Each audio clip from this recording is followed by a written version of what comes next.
Mga kasinag, good news! Magkakatrabaho na si Bagwis! Sa lahat po ng nag-sponsor, thank you so much po. Tatanawin ko itong napakalaking utang na loob sa inyo mga kasinag.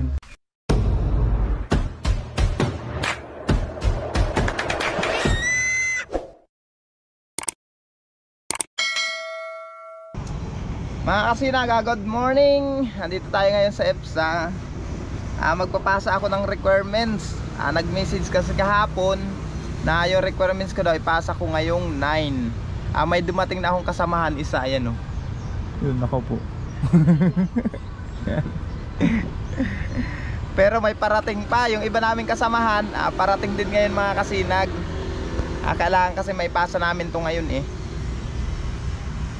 Hindi na ako nag-vlog pag alis ko doon sa bahay. Nagmamadali nga ako. Sabi ko baka malate ako. Buti lang pagdating ko dito, maaga pa naman. Ang oras pa lang natin ay 8:41. Nag-tricycle ako punta dito. Ang layo kasi mga kasinag. Subukan ko mamayang lakarin.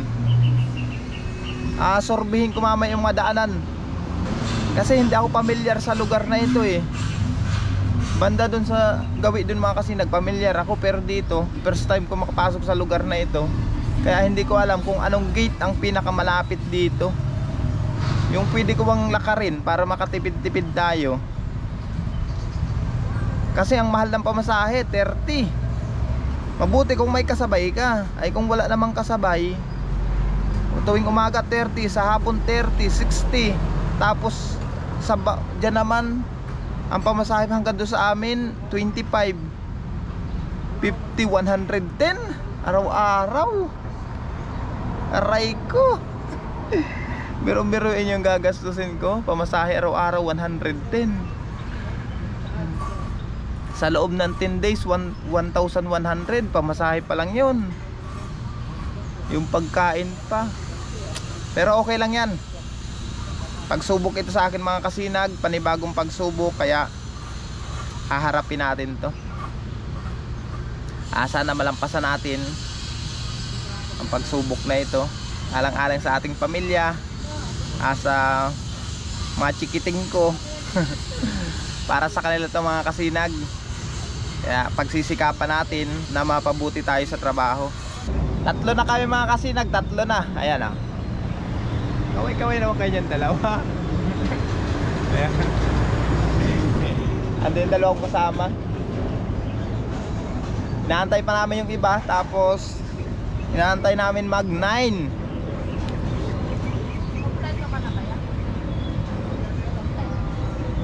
Oo.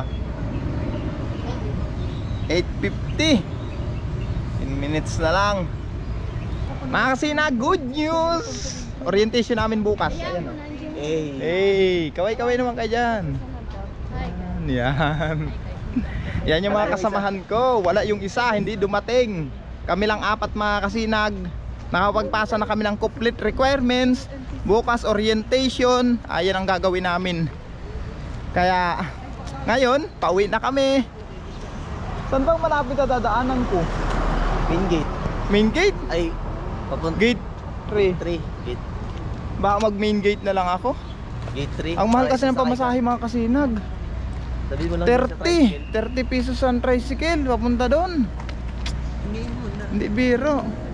6 kami, kaso lang 2 ang hindi dumating. Pero masayang masaya talaga mga kasinag. Good news talaga. Magkakatrabaho na si Bagwis. Panibagong pagsubok naman na atin to. Kaya nagpapasalamat ako ng marami sa lahat ng nag-sponsor sa pang-requirements ko, sa mga pamasahe, ganyan. Salamat po sa inyo. Hindi ko ito makakalimutan mga kasinag. Tatanawin ko po itong napakalaking utang na loob. Darating ang panahon mga kasinag, makakabawi din po ako.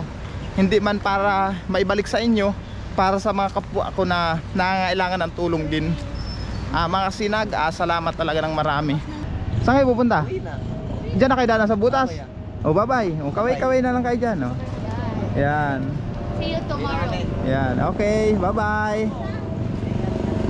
Sila kayo mga kasinag, dyan lang yan sa butas. Ako kaya paminggate ako kasi bibili pa ako ng damit. Sakay tayo dito mga kasinag. Main gate po. Okay. 30.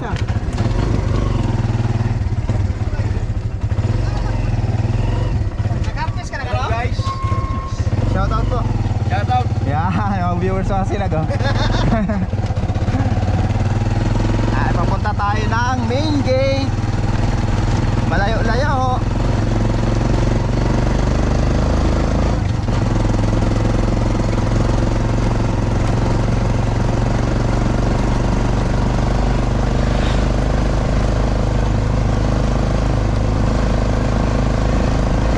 Ay, yung company ko mga Kasinag oh. Ayan, yung company namin.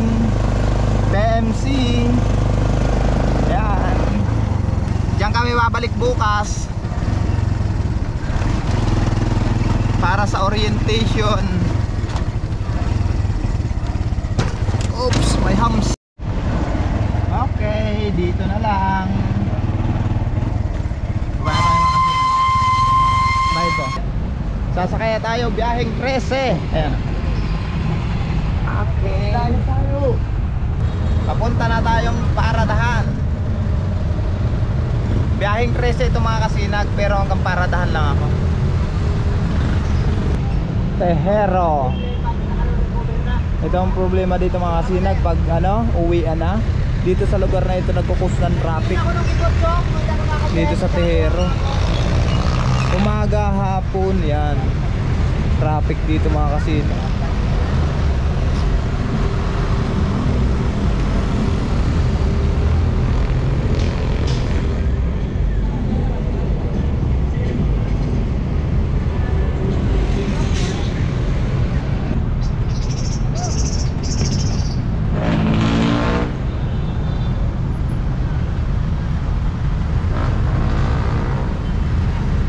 Papunta tayong 13.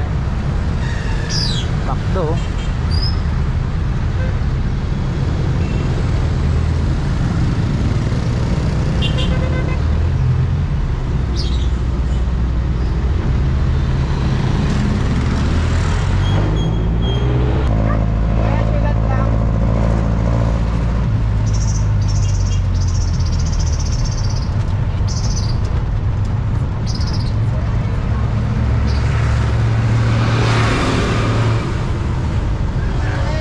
Meron ko.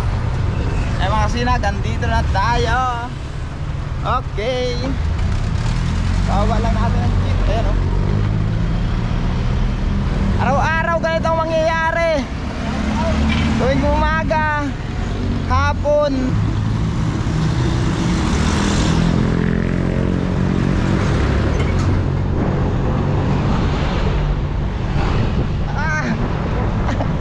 Alikabok, grabe. Ibang iba na talaga mga Kasinag ang syudad. Hindi kagaya dun sa atin sa probinsya. Doon fresh na fresh ang hangin. Dito so yan, puro usok ng sasakyan. Alikabok, init, lahat na andito. Papasok na ako ng Ciudad Verde.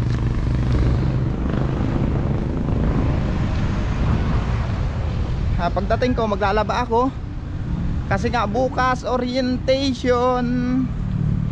Pinapabalik kami ng alas 9. Ang tapos daw nun ay alas 12. Tapos Friday o Saturday start na yata kami ng work eh.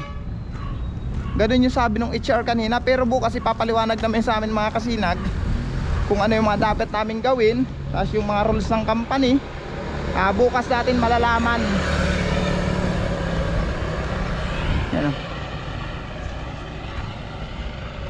Malapit na tayo. Isang liko na lang sa bahay na. Ayan o. Oh ha.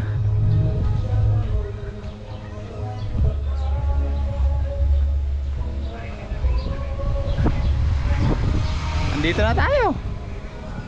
Di ba? Hindi naman kalayuan ito mga Kasinag sa gate. Hindi naman kalayo ang masyado. Kayang-kaya naman lakarin. Okay, andito na tayo. Oh, di ba? Saglit lang. Para pahinga man tayo. Wala yata yung pamangkin ko dito. Dito pa si Boy. Kala ko wala, umalis eh. Ayan oh. Nagsa-cellphone. Ay, salamat. Mag-alaba ako ngayon mga kasinag. Dahil success! Dami kong labahan. Para bukas, pag orientation namin, okay na. At tawag nito, ano pa? Basta yun, yung mga gagawin natin. Sa lahat po ng ating mga viewers, subscribers, maraming salamat mga kasinag. Sa lahat po ng nag-sponsor, thank you so much po. Tatanawin ko itong napakalaking utang na loob sa inyo mga kasinag. Hindi ko po ito makakalimutan. Babawi nila ako mga kasinag.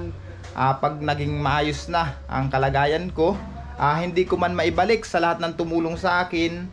Gagawin ko lang ito mga kasinag para sa makabayan rin nating mahirap na kagaya ko. Doon na lang ako babawi mga kasinag. Alam ko naman sa mga nag-sponsor sa akin na hindi naman kayo humahangad ng kapalit, pero pagdarasal ko po naway puspusan pa kayo ng maraming blessing, biyaya at gabayan kayo ngayong araw na ito. Sa lahat po ng ating mga viewers, subscribers, maraming salamat po mga sinag. Shoutout din pala sa aking misis na si Marichu Gisik at ang aking anak na si Colleen, si Chloe, si Janjan. Shoutout sa mga chikiting ko dyan. Hanggang dito lang muna. Bye bye.